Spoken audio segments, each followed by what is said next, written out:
যক্ষা সে টিবি আজার লইতে বিশেষ তথ্য। যক্ষা টিবি মিটটাং রোগ যাহা দো উপসর্গ বেগর হं आमा हड़मो रे बछर परम बछर जीवाणु को ताहेना।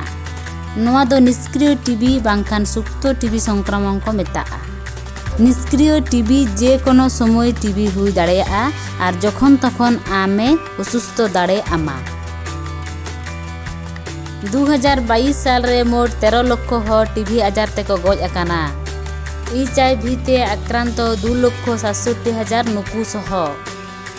যক্ষা HIV তে আক্রান্ত গে হুয়ুক কানা হড় গুজুক রিয়া প্রধান কারণ আর অ্যান্টিমাইক্রোবিয়াল প্রতিরোধ রে মিটটাং প্রধান অবদান। ধরতি জাকাত রে টিবি দো হুয়ুক কানা কোভিড-19। HIV আর এডস চিতার রে তায়ম দো প্রধান সংক্রমক ঘাতক গুজুক আনি আজার। যক্ষা ব্যাকটেরিয়া তে আক্রান্ত হড় সারা জীবন রে যক্ষা আজার তে কো আক্রান্ত হচো 9 খন 11% ঝুঁকি তাহেনা।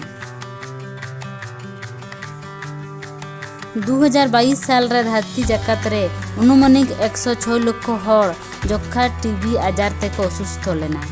58 लाख बाबा हड़ 35 लाख तिरले 13 लाख गिद्रे। टीबी आजार रेन जीवाणु मिटांग हड़मो रे कयेक बछर धुरिया बिना उपसर्ग तेगे निष्क्रिय भाव ते को ताहे दाड़ेया आर जे कोनो समय को सक्रिय दाड़ेया। टीबी जीवाणु हय हिसिद तलाते मिद हर ठेन खन आर मिदटेन हर ठेन को उच्चड़ोआ।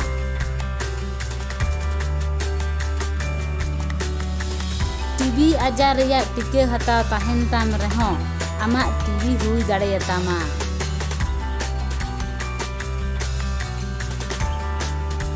एमन चेन आमा যক্ষা परीक्षा कराव हुई लेन रहो आमा निष्क्रिय टीबी ताहे दाड़ेया आर आम दो नोआ अहम बाड़ाय नाम किया।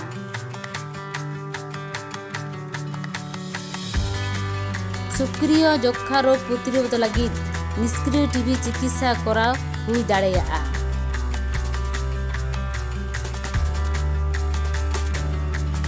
যক্ষা आजार आलम बतर बयहा चिकित्सा मेना एनखान डॉट्स ना कोर्स तो पूरा हुआ।